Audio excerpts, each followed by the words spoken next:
Tuesday Night Touchdown Podcast with your hosts, Reese Downing and Jacob Workman.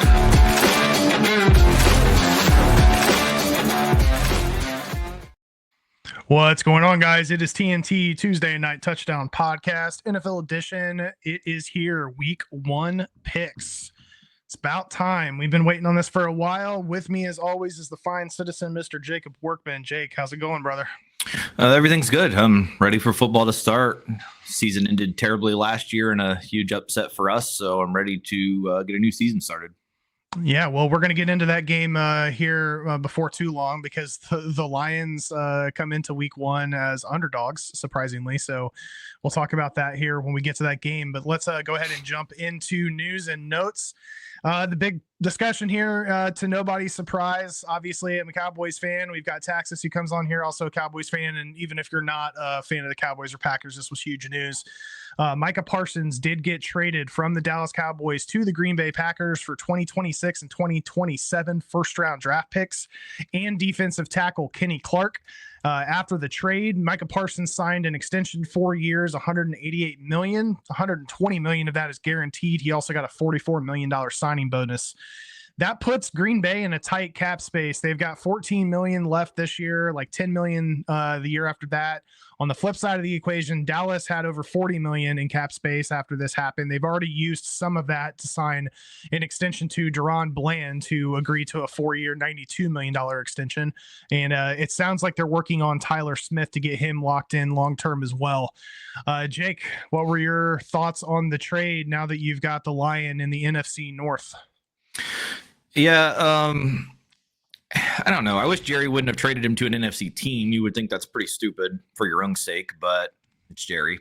Honestly, I'm not that worried about him being on the Packers. I mean, we play him week one. He obviously has injury concerns. I've already seen he's planning on taking an epidural. So, I mean, if he's got to do all that just to play, I think he's an idiot because our O-line, I mean, I think Penei Sewell's going to be just fine against him. He's been just fine against him in the past. I'm not that worried about him, to be honest. So, and they open up a huge hole in the middle of their D-line, and we're a power running team that can go right at him. So he's not going to do much in that aspect either. So it is what it is. Yeah, obviously they added a great player, but they gave up 2 firsts and lost their interior line. So we'll see how it pans out for them. Yeah, I mean, on the Dallas side, I hated it when I saw it because Parsons is one of my favorite players. The more I thought about it, though, if this was going to happen, like, this is one of the better things for us, I think, to get 2 first-round draft picks. Now we're going to have 2 first-round draft picks for the next 2 years. Hopefully we can do something with that. So long as we're not picking defensive players from Michigan, typically we pick pretty well with our draft picks as of late. And I like Kenny Clark. I know he's 30 years old, but he's a really solid run stopper. That's one of the biggest weaknesses from our team the past several years, is being able to stop the run. So seeing Kenny Clark on that defensive line with Osa is going to be a lot of fun. We do have some young guys.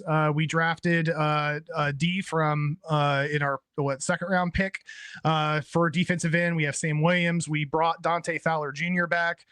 So we've got some pieces there. Obviously, none of those guys are Micah Parsons, but Parsons, I mean, he said he wanted to be a Cowboy. There were a lot of back and forth. It's hard to know what is factual versus what's embellished, especially when it's coming out of Jerry Jones's mouth. But at the end of the day, like, if Parsons acted like he didn't want to be there, I mean, I think laying on that table in that preseason game kind of put the nail in the coffin. I think that rubbed a lot of players the wrong way. A little frustrating that you're starting to see all these stories about how the team was tired of his podcast and all this stuff, because if you had a problem with the guy, like, say something when he's in the locker room, don't wait until he's not on the team anymore. But this could have turned out to be much, much worse for the Dallas Cowboys, knowing Jerry Jones and how he can operate at times. So I don't hate it. I do hope that we leverage this cap space responsibly, because we do have a lot of money in Dak and CeeDee Lamb. And we have an opportunity to spin this wisely and put some solid talent around the Cowboys to be able to fill some gaps. So as much as I would have loved to see Micah be a Cowboy for life, and I hate the fact that he got traded to Green Bay, I would have rather seen him go to an AFC team. I honestly don't think this was that bad of a trade. The more that I think about it, so we'll see what happens. It's kind of hard to see who wins and loses. I had this conversation with a couple buddies. Until those draft picks come to fruition, it's hard to really know who wins this. But I mean, it's already coming out that Parsons is, like you said, is going to need to take an epidural, and it sounds like he may need to do that throughout the season. Back injuries are not easy to come back from. It's going to be a challenging thing for Micah to stay healthy, it sounds like. So I wish him the best in Green Bay, unless he's playing Dallas and unless he's playing Detroit, because I have a vested interest, obviously, in the Lions because of the pod. So let's keep things moving here. We did talk about Deron Bland, 4-year, $92 million extension. He got a $22 million signing bonus. Jalen Warren with the Pittsburgh Steelers also signed a $17.5 million extension. He got $12 million guaranteed with the Steelers. MVS chose to join the San Francisco 49ers after being released by the Seattle Seahawks. He did get a guaranteed $3 million out of Seattle to be on that team for a couple weeks, and now he is moving to another NFC West foe. He'll compete in a wide receiver room that includes Juwan Jennings, who is recently back. Purcell, Brandon Ayuk is obviously going to be out for a little bit. They've got Russell Gage on that team, amongst others, but he could find himself with some playing time, especially with Ayuk out until at least week 6. So we'll see how that works out for MVS. CJ Gardner-Johnson, obviously he had a pretty big scare early into the preseason. They did get some promising news. The Texans did find out that he should be suiting up for week 1.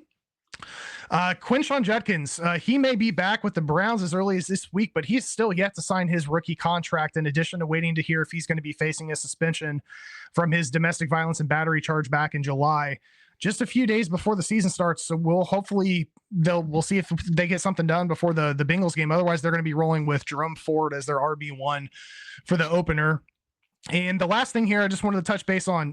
Bill Belichick made his college football debut. We talked about this in the college podcast that we just recorded. He got stomped against TCU. Tar Heels got beat 48-14 in Chapel Hill. First game of the season. TCU is a tough team, so we'll see how Belichick gets the kids to improve as the season progresses. Jake, you got any thoughts on the first game for Bill or any of the other news and notes here?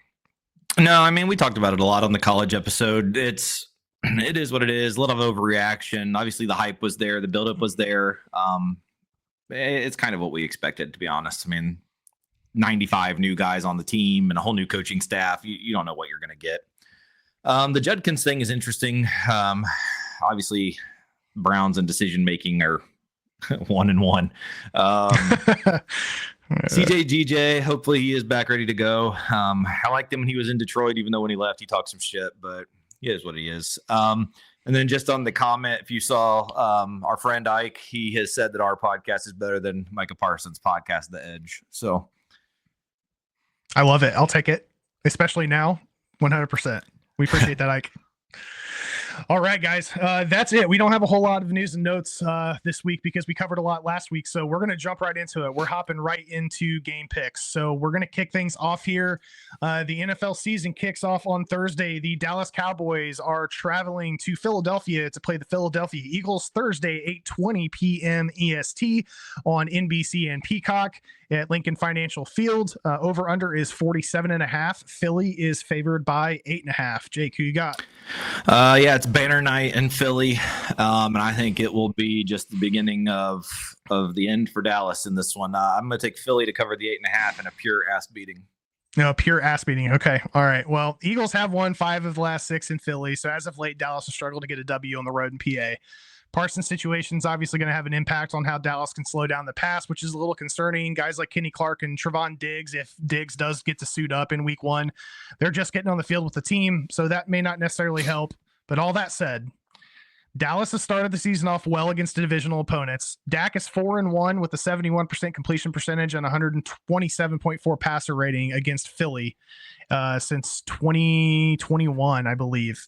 They're also 7-1 against the spread in divisional games in the month of September since 2017. I think the Eagles are going to win this, but I'm taking the 8.5 in Dallas to keep it close enough. Next up, we have the Kansas City Chiefs at, technically, the Los Angeles Chargers, Friday at 8 p.m. on YouTube. This game will be played at Corinthians Arena in Sao Paulo, Brazil.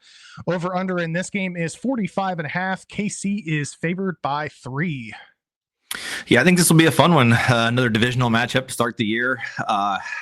The Chargers to me have some injury issues though. Until they can figure out those injury issues, I like the Chiefs to come out and open the season with a win and a cover. Yeah, neutral site. KC missing Rashee Rice is going to make this a little interesting, but KC hasn't lost an international game. They're 6-0 in the last 6 week 1 games on the road. So I am also going to take KC to win and cover here. Next up, the New York Giants at the Washington Commanders Sunday at 1 p.m. at Northwest Stadium on Fox. Over-under is 45.5. Washington is favored by 5.5. This has actually ticked down a point in the past couple days. Yeah, we'll see what Big Russ and the Giants can do. Washington obviously coming off a huge year last year. This one's interesting to me because there's so much unknown with New York. I think the Giants can be better than what a lot of people think they can be. I'm gonna take Washington minus the 5.5 at home, but this one's not gonna surprise me if it goes the other way. Yeah, Commanders played well at home last year. New York tends to start a little slow. I know the Giants do have a little bit of a refreshed roster, but I am also going to take Washington here minus the points. Next up, we have the Carolina Panthers at the Jacksonville Jaguars, 1 p.m. Sunday at Everbank Stadium on Fox. 46.5 is the over-under. Jacksonville is favored by 3.5. Yeah, so some fun rookies in this one with Hunter and McMillan. It'll be fun to watch them on the offensive side of the ball on their respective sides. Jacksonville minus 3.5 at home. I think I'm going to go with that. I'll take Jacksonville. I do think this will be a really good game, though. And I think Carolina's still, again, on the rise from last year. See if they can continue the trend. And Jacksonville's kind of in a make or break year for Trevor Lawrence, I think. So I'm going to stick with Jacksonville in this one. Yeah, Jags typically start a little slow at home. Bryce did have a solid finish to the year last year, like you said. It'll be interesting to see how Liam Cohen's offense gets rolled out with Trevor Lawrence and company, but I'm actually going to take Carolina in the points here. Next up, we have the Pittsburgh Steelers at the New York Jets, 1 p.m. Sunday, MetLife Stadium on CBS. Over-under is 37.5. Pittsburgh is favored by 2.5. Yeah, road favorites in week 1 are typically a dangerous trend over year by year. Pittsburgh's got a lot, though. Huge improvement in the team in the offseason. Rodgers going back to face the Jets, which he wasn't too pleased with. I'm going to take the Steelers to ruin Aaron Glenn's debut. Yeah, a lot of new firepower for the Steelers. Like you said, a little bit of extra juice for A-Rod. Makes me think Pittsburgh's going to win this one pretty easily. I'm going to take the Steelers here minus the points. Next up, we've got the Las Vegas Raiders at the New England Patriots, 1 p.m. Sunday at Gillette Stadium on CBS. 43.5 is the over-under. New England is favored by 2.5. Yeah, the Vrabel debut. I think it'll be fun to watch because the Patriots offense against the Raiders defense, I think, is going to be a really fun matchup with Max Crosby against Drake May. I'm going to take the debut to go well, though. I'm going to take the Patriots minus 2.5. Yeah, we talked about New England's schedule and the bounce back for this team under Vrabel. I think it starts here against Vegas. Look for Drake May maybe to take a step forward this season. I'm going to take New England here minus the points. Next up, we've got the Arizona Cardinals at the New Orleans Saints, 1 p.m. Sunday at Caesars Superdome on CBS. Over under in this one is 42.5. Arizona is favored by 6.5. Yeah, the Saints are wearing some pretty sweet gold jerseys this week to kick off the season. As we said at the beginning or in the preview, I think the Saints are going to struggle to find wins anywhere. But 6.5 is a lot to me against an Arizona team that's not really that great either. I'm going to take the Saints at home. I just think this is too many points. Yeah, I'm just going to struggle taking points in virtually any game for New Orleans this season. I also think Arizona's defense is a little underrated. Kyler also tends to show up on the road. So I'm going to take Arizona here minus the points to get the win. Next up, we've got the Cincinnati Bengals at the Cleveland Browns, Sunday at 1 p.m. at Huntington Bank Field on Fox. 47.5 is the over-under. Cincy is favored by 5.5. Yeah, as we said again last week, Cincinnati's defense is just trash. So I think they're going to be okay in this one because the Browns' offense isn't exactly that threatening. Their run game is very skeptical, as we just mentioned with the Judkins news. I like Cincinnati and their offense to come out and get a win here and cover the 5.5. Yeah, since he should win this game easily, Cleveland's likely in for a long season. I'm just a little hesitant because the Bengals are like 1-9 straight up in week 1 and 2 when Burrow starts. And I don't know why that is, but they just tend to struggle kicking the season off. I'm going to take Cleveland here to keep it close enough. I do think the Bengals are going to win, but I am going to take Cleveland. Next up, we have the Miami Dolphins at the Indianapolis Colts, 1 p.m. on Sunday at Lucas Oil Stadium on CBS. Over under in this one is 46.5. Colts are favored by 1.5 at home. Yeah, these are two interesting teams this year. Two coaches on the hot seat, more than likely. Colts with the failed Anthony Richardson project. I mean, you don't know what the hell's going to happen. This game to me is probably the most unknown of all of week one, to be honest. I'm going to take the Dolphins on the road to win this outright. Yeah, Indy, another one of those teams historically starts slow to begin the season. I talked a little bit last week about how I'm not sold on this team with Danny Dimes under center. I'm also interested to see how McDaniel rolls out Ollie Gordon, if that happens, with Achane still coming back from injury. I think he is going to play, but we'll see if he's on a pitch count. Either way, I'm going to take Miami in the points here to get an outright win. Next up, we have the Tampa Bay Buccaneers at the Atlanta Falcons, 1 p.m. on Sunday at Mercedes-Benz Stadium on Fox. 46.5 is the over-under. Tampa Bay comes in as the road team, favored by 2.5. Yeah, two teams that should be really good this year. Tampa's got some injuries at the receiver spot. I know Egbuka is going to have to step up big and play immediately. I'm actually going to take Penix and Atlanta at home to start this one, though. Yeah, I'm excited for this game, both to see how this Tampa offense looks and to see how Penix looks in year two. Atlanta took both games last year. I know Tampa's dealing with some injuries, but I still think they're probably going to be a little bit too much for Atlanta's defense at the end of it, even if they get just a 3-point win. So I'm going to take Tampa here minus the points. Next up, you have the Tennessee Titans at the Denver Broncos, Sunday at 4:05 p.m. at Empower Field at Mile High Stadium on Fox. Over under is 41.5. Denver comes in favored by 7.5.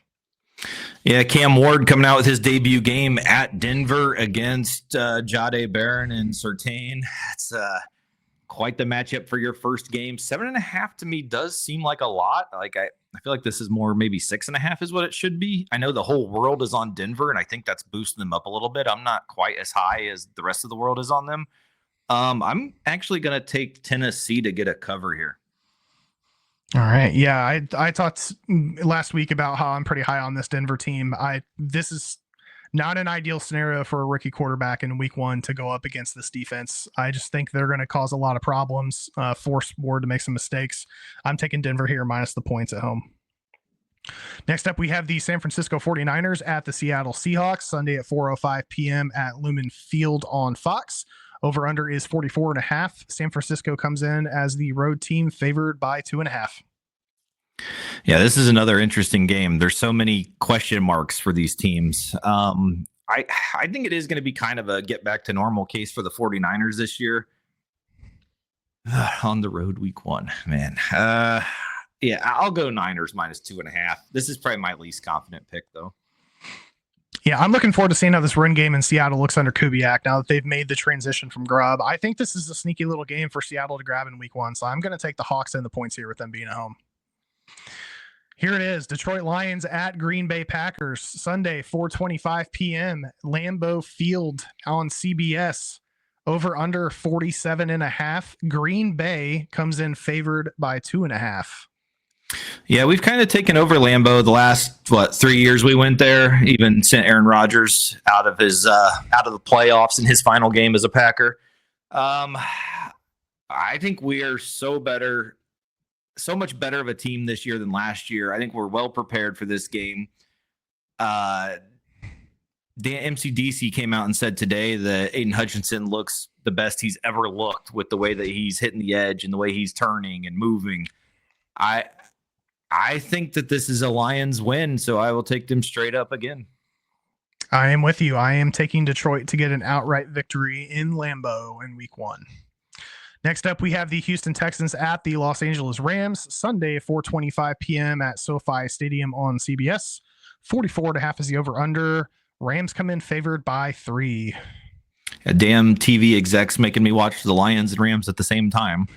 Yeah, I'm big on the Rams this year. I love what they did in the offseason. I think that the defensive line is going to wreak hell on CJ Stroud. They don't have a running game right now either, so I like the Rams to roll in this one. Yeah, Texans come in a little banged up. They've got some questions on the O-line as well, which isn't great when you're going up against this Rams front seven. Couple that with Matthew tossing nukes to Tay Adams and Puka. I'm taking the Rams here minus the points all day long. Next up, we have the Baltimore Ravens at the Buffalo Bills. Sunday, 8:15 p.m. It's our Sunday Night Football matchup. Highmark Stadium on NBC. 52.5 is the over-under. Buffalo comes in favored by 1.5 at home. Yeah, I'm going to take the Ravens. I don't know. I like them to win the game straight up, honestly. Buffalo always, I don't know. I don't know what it is with Buffalo. They're always a question to me. I feel like we have to wait and see every year how they're going to be. Typically by the end of the year, they're rolling. But at the beginning, you never know. So, and Baltimore still in decent weather. I think Lamar's fresh. I mean, obviously Henry's going to be fresh. I think they've got enough to just put it on them with their offense. So I'll be on Baltimore. Yeah, Baltimore's going to have to handle Buffalo's run game if they're going to get the W here on the road, but I'm going to roll the dice with you and take the Ravens to get a close one to kick off the season. Last up, we have the Minnesota Vikings at the Chicago Bears. Monday Night Football starts at 8:15 p.m. Soldier Field on ABC and ESPN. Over under in this one is only 43.5. Minnesota comes in as the road team favored by 1.5. Yeah, honestly, I'm not big on either one of these teams. This is a tough one. I'm going to take the Bears at home, but I think it's neither one of these teams are going to have that great of a year. I know there's still some hype on Minnesota, but McCarthy, I've got a lot of questions with him. So I think Caleb and what the Bears offense can do is going to be a little bit ahead of the Vikings. Ben Johnson comes in already knowing what the Vikings do, so it's not like it's brand new for him really either. He's faced them a million times. So, be prepared. Benedict will probably have a trick play ready for him in week 1. So I like the Bears to win that game outright. Yeah, I'm a little surprised Minnesota's coming into this one favored, given that the game is in Chi-Town. There's obviously a lot of hype around the Bears with Coach Ben at the helm now. I'm not sold on JJ either. We talked about him a lot in the preseason last year before he got hurt. And the questions that we had, this is his first official game. So I'm going to take the home team and the points here to get an outright W. No bye week teams this week. Obviously, we'll have no bye week teams for a while. Let's hop right into our lock of the week. My lock of the week is going to be the Denver Broncos minus 7.5 against the Tennessee Titans. Jake, who is your lock for the week? My lock of the week is 2 days from now. Give me Philly minus 8.5 at home against the Cowboys to start the year. Yeah, let me just push these glasses up a little bit here. Okay. All right. Dogs of the week. I love it. Anytime I think Detroit comes in as a dog, I'm going to take them. So I am taking the Detroit Lions plus 120 at the Green Bay Packers as my dog this week. Yeah, I'm the exact same. Lions getting points and getting money and plus money is pretty much a given for me. So, and I think it's crazy judging by what the past history has shown in this battle. So I'm on the Lions to get the, if you want to call it, upset win week 1. All right. I love it. Well, that is it for us this week. Kind of a short week here. We'll have a little bit longer of an episode next week when we've got some news and notes and all that stuff. With it being the first week of the season, there's just not much to talk about after the preview show. We did have a really good podcast on the college side. So if you guys watch college football and you haven't checked that out, please do so. We've got it on all of the places that you would typically find a podcast. But that is it for us this week. So these are our week 1 picks for the fine citizen, Mr. Jacob Workman. This is Reese Downing, TNT Tuesday Night Touchdown Podcast, NFL edition, week 1 picks. We will see you guys next week. See you, everyone.